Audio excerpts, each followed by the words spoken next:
Rocky Mountain National Park.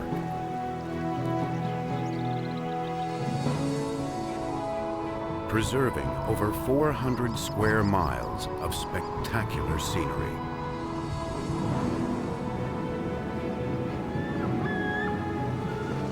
A magnificent collection of nature's wonders.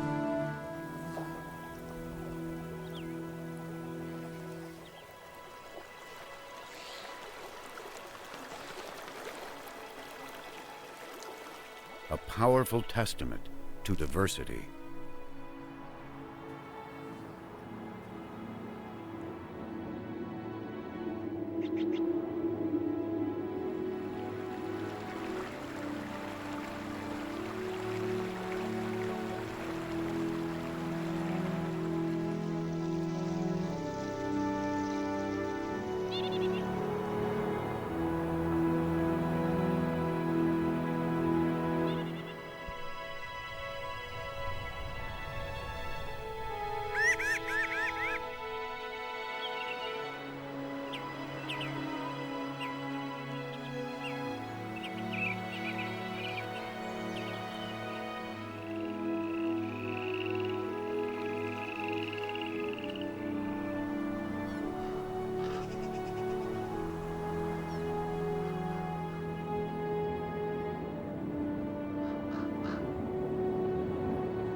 The Rocky Mountains, a spine of rugged ridges stretching from Alaska to Mexico.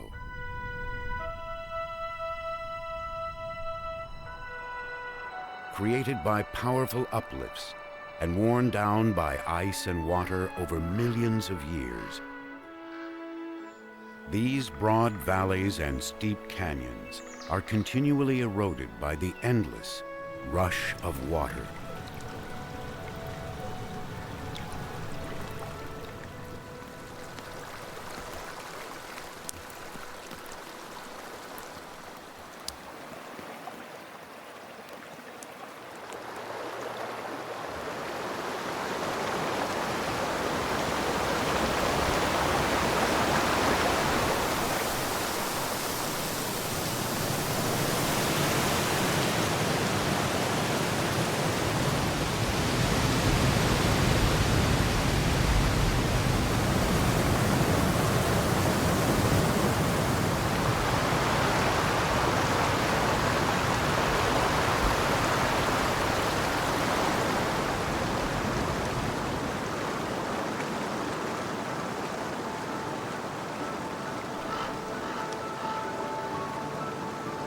Water does much of the work here.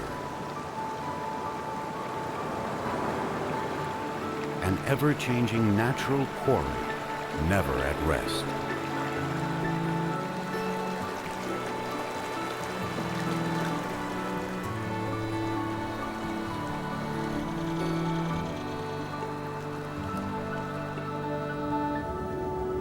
Since the end of the last ice age, about 10,000 years ago, the park's glaciers have gradually retreated. Warmed by the Earth's changing climate and melted back by the sun's persistent and powerful rays. The Rockies' rugged peaks form a high ridge known as the Continental Divide, shedding precipitation in two directions.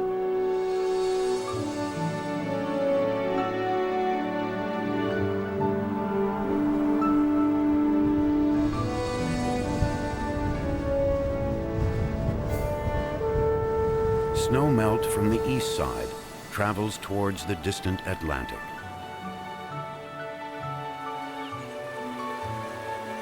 On western slopes, water flows toward the sunset.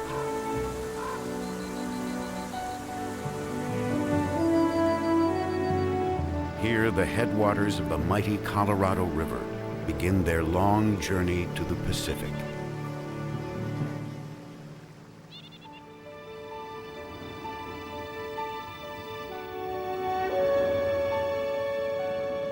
The park's wild landscape contains some of the most spectacular scenery on Earth and provides an opportunity to restore our connections with the natural world.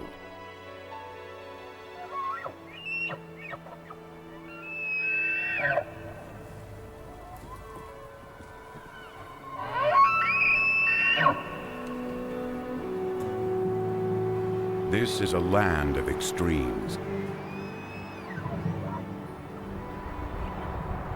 where mountains create their own weather.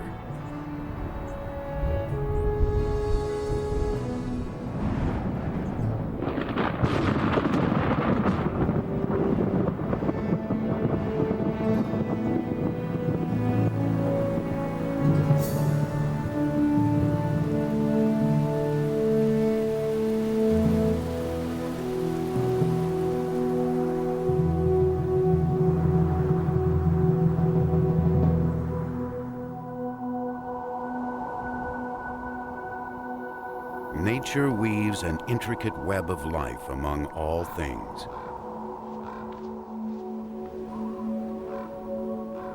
The terrain invites exploration and broadens experience.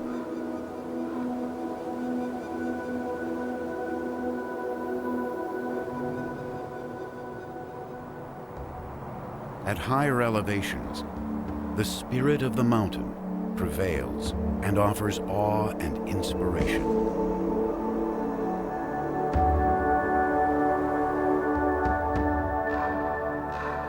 Above 11,500 feet, the air thins and sunlight intensifies. The harsh climate makes it impossible for large trees to survive. This is the windswept realm of the alpine tundra. Winter dominates most of the year. Winds race at more than 100 miles an hour.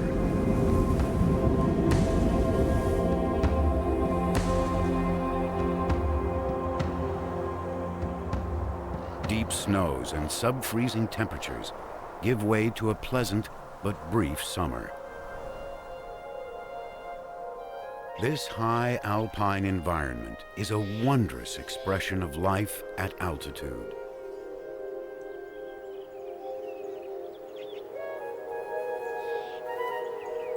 Some tundra plants are dwarf versions of those found below. All have adapted to the harsh conditions of intense ultraviolet radiation, drying winds, and nighttime temperatures below freezing. Tundra plants and rocks around them constantly absorb the sun's warmth, then slowly release it. By lying close to the ground, they create their own invisible microclimate, where just a few inches from the Earth's surface, temperatures can be 30 degrees warmer than the surrounding alpine air. While these high alpine specimens are extremely hardy, they are vulnerable to human trampling.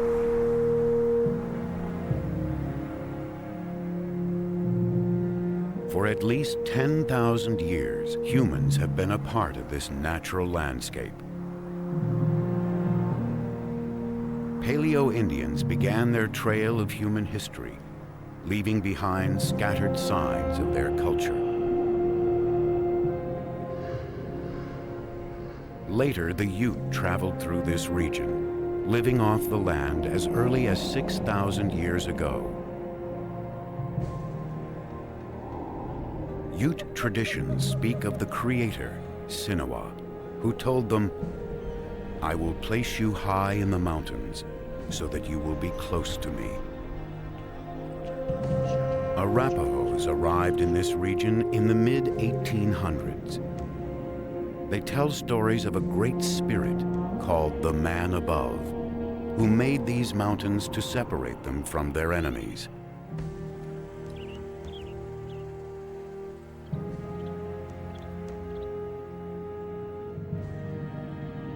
European settlers arrived, upsetting the delicate balance of these native cultures. The allure of abundant wildlife drew fur trappers and traders to the Rockies during the early 1800s.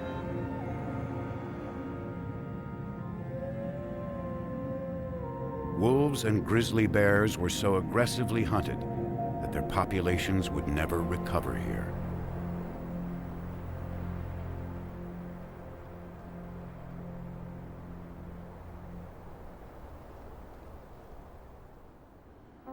In 1820, Major Stephen H. Long approached these mountains from the eastern plains with the men of the Western Expedition.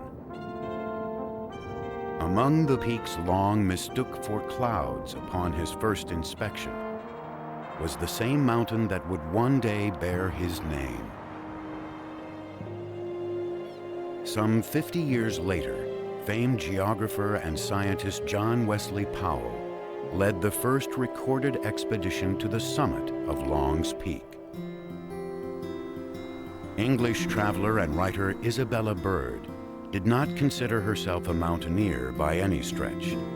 Though she felt extreme panic at times, she accompanied Rocky Mountain Jim to the top of Long's Peak in 1873. It was something, at last, to stand upon the storm-rent crown of this lonely sentinel of the Rocky Range, on one of the mightiest of the vertebrae of the backbone of the North American continent, and to see the waters start for both oceans, uplifted above love and hate and storms of passion, calm amidst the eternal silences, fanned by zephyrs and bathed in living blue, peace rested for that one bright day on the peak. Many have followed her footsteps to the top of the 14,255-foot summit of Long's Peak.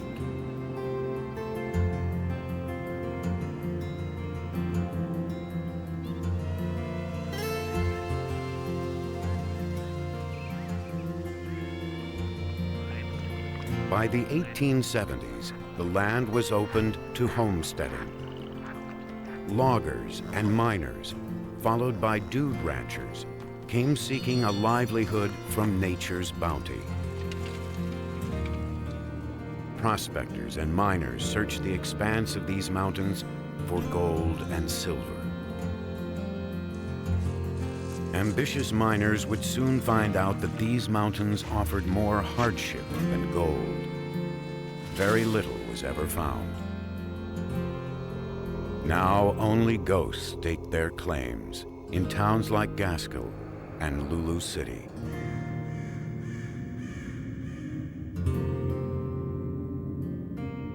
One area pioneer, Joel Estes, was drawn to these mountains in 1859 by rumors of good hunting.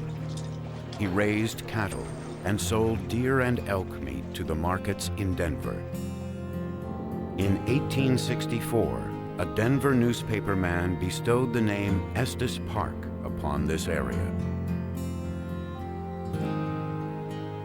As more and more people discovered the wild beauty of this place, tourism began to take hold, and the great western expanse of endless frontier began to slip away.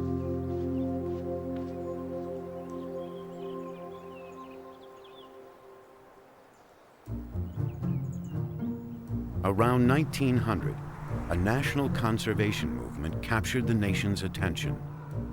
It soon became evident that without protection, the wild character of these lands would disappear forever.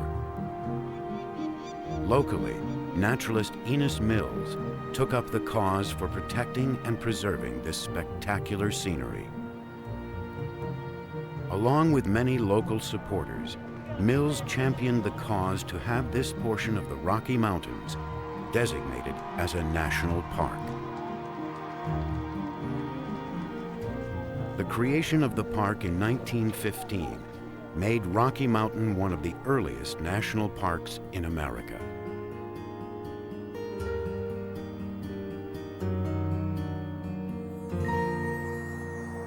recognizing that wild lands are vital to the human spirit and to the diversity of life on Earth. The movement to save our national treasures in the name of future generations became symbolic of the democratic ideals of a growing nation.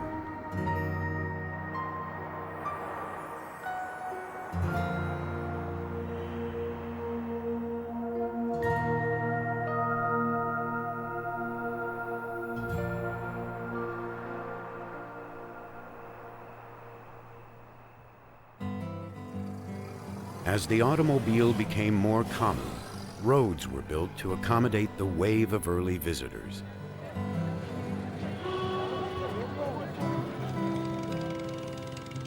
First Fall River Road was constructed between 1913 and 1926 over the Continental Divide. Then between 1929 and 1933, Trail Ridge Road was built stretching 10 miles above the tree line, offering spectacular views into the heart of the park.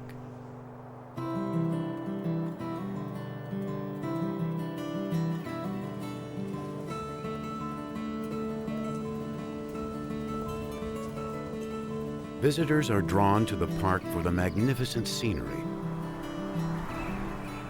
and abundant wildlife.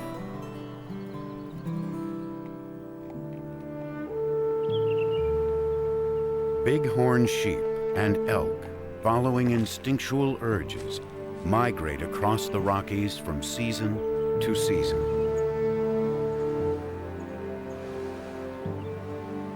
Rocky Mountain bighorn sheep have horns that grow their entire lives, the spiral winding ever tighter.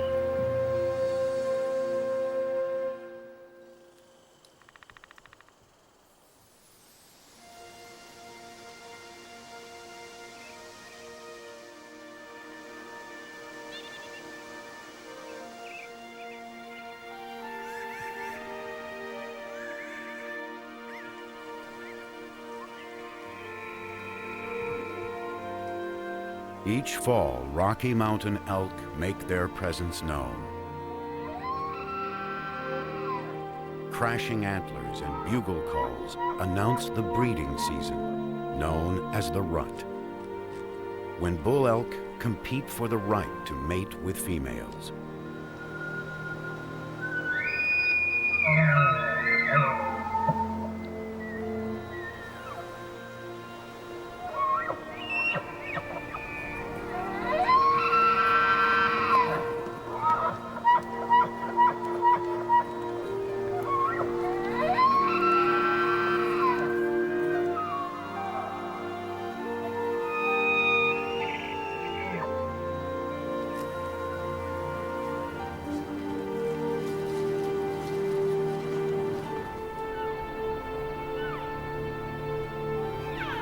In addition to bighorn sheep and elk, there are hundreds of other species that make up the wild community of Rocky Mountain National Park. Many animals are rarely seen, simply going about their business in a place where their intrinsic right to life is undeterred.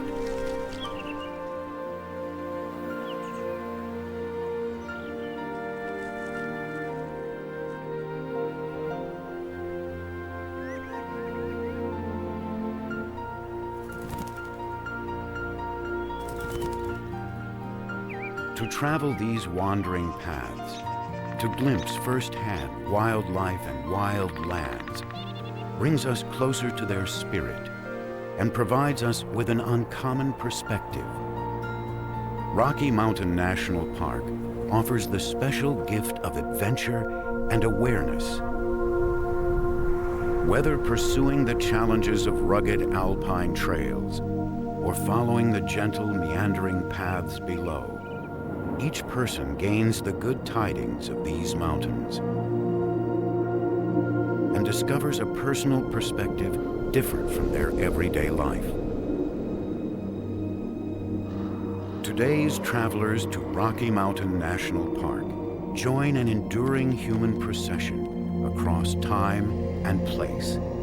seeking to experience the same wildness as those who went before, and of those who will inevitably follow.